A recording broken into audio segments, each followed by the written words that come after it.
Pahalgam terrorist attack, যেটা নিয়ে আজকে আমার এই ছোট্ট মিনি ব্লগটা।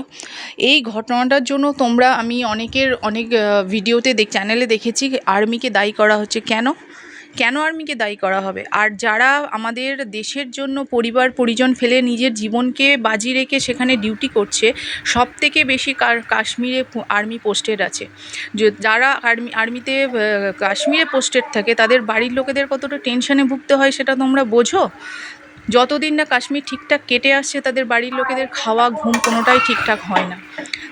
তারাও কতটা চিন্তিত, তারা যখন তখন কাশ্মীর থেকে ছুটি আসতে পারে না। একটা ছোট্ট ঘটনার জন্য তাদের ছুটি বন্ধ করে দেওয়া হয়। আজকে যে ঘটনাটা ঘটেছে, আজকে এই ঘটনাটা তাদের জীবনে কতটা এফেক্ট হয়েছে জানো?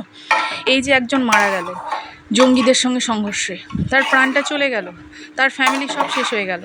শুধু তাই নয়, প্রত্যেকের ছুটি বন্ধ, প্রত্যেকের বাড়িতে কোনো না কোনো এমার্জেন্সি ছিল, যারা ছুটি আসার জন্য অ্যাপ্লাই করেছিল তাদের ছুটি বন্ধ হয়ে গেল। কারোর বাবা মা হয়তো অসুস্থ, ডাক্তার দেখানোর ছিল, কারোর হয়তো ওয়াইফ প্রেগনেন্ট, তার ডেলিভারি ছিল। আজকে এই ঘটনার জন্য তাদের এই ডিউটির জন্য আজকে সেই ছুটিগুলো বন্ধ হয়ে গেল। তাদের জীবনে এফেক্ট পড়েই যাচ্ছে, অথচ তাদেরকে দোষারোপ করাই হচ্ছে। তারা তাদের জীবন বাজি রেখে ডিউটি করে যাচ্ছে, কিন্তু তাদেরকে দোষারোপ করতে কেউ ছাড়ে না।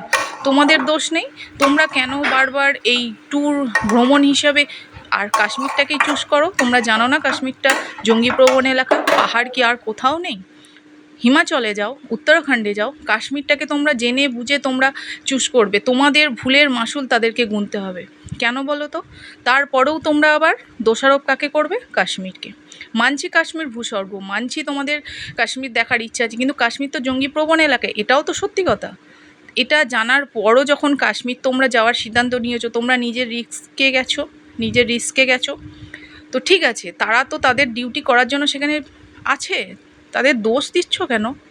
এটা করো না, এটা উচিত না। যারা আমাদের জন্য এত কিছু করছে তাদের জন্য এটা অন্তত করো না প্লিজ।